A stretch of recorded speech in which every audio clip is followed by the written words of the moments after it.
This is my World War II light anti-gas respirator Lag 1, used during the British Army during D-Day 1945, and then this one was also passed on to the Danish Army, I believe, in 1967, and then it got retired. There's two ones. There's Lag 1, which is the one that I have this year, which at the front bit, as you can see in just a moment, it's flattened, but the Lag 2 has one a bit sticking out, and the rubber is a bit more soft.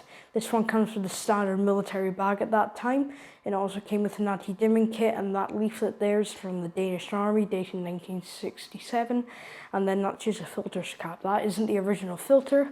I just put that one on just for effect. It's a Yugoslavian M61, I believe. But yeah, that is one of my favourite masks during the British military during the war, and then also got passed on. It could be the Cold War, I could be wrong, I don't really know. But yeah, that's my World War II light anti-gas respirator Lag 1. This is my World War II MK5 gas mask, the brother of the MK4. One of my favourites, obviously. This one, I have 3 of them now, actually. The first one I got was terrible, second one I got was okay, this one perfect condition. Filter paint's all nice, everything's original on it except from the hose, because I had some spare ones and the one reaching for it wasn't that great. This one, obviously don't use filter because it has asbestos inside of it.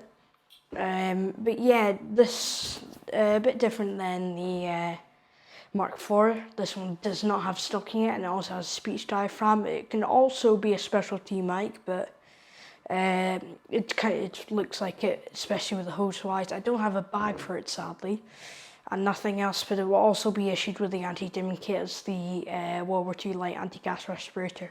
So that is my World War II Mark V general service respirator during 1941 to I wouldn't say 44, but yeah. That's the mask. Next, this is the World War II MK4 gas mask during 1939 to 1941. It also was used in between with the Mark V General Service Respirator. This one isn't so good condition, but it's an older mask, obviously. The hose is a bit torn. Usually it'll be a stocking net hose, but this one only had, when I got it, was black. But usually it'll be in a bit better condition than this, but that's absolutely fine. This is my favourite mask ever. I had an old one of these, but I bought one of this one instead, because the other one was Canadian, not British. This one's British. But surprisingly, not surprisingly, but it's made by Avon Rubber, which is that's the only mask that I have made by Avon Rubber. It's also got the exact same filter as the MK5, the E4 filter, I believe it's called. But apart from that, yeah, I really like the mask. For some reason, that one smells like raspberries. I don't know why. When I got it, it just smelled like raspberries. But yeah, that's my World War II MK4 General Service Respirator. This is my World War II Civilian GT Respirator. This was given to civil defence officers, wardens. It's also been named the Warden's Mask. One of my favourites, it obviously has, also has a flapper valve. The filter, you might not notice there's no arsenic pre-filter on, and there's a green line. That means that filter is asbestos free, which means they obviously didn't have the arsenic pre-filter on top. But also, I wouldn't, even if it's green and has no asbestos, I wouldn't breathe in it if I were you, because the activated charcoal or carbine, whatever you want to call it, it could still probably leak. It's an old mask, it's from, I don't know, 1939, I don't know when it's from, but yeah, that's the mask. I don't have original boxer bag for it, but yeah, that's the mask. It's in one of the best conditions of my mask, but yeah, that's World War II anti-gas respirator. Okay, next, this is my World War II standard civilian gas mask.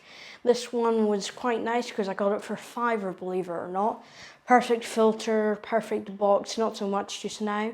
But it also came with something quite rare that you don't really see much anymore when you buy these masks. It's an information leaflet about how to take care of the mask.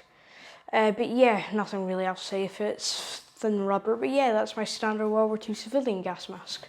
Okay, and now this is one of my most expensive masks. It is I wouldn't say very rare, but it's quite a rare World War II so-called Mickey Mouse gas mask. This was issued to children from the ages of like, I want to say 2 to around 4, and then they were given a small standard civilian mask.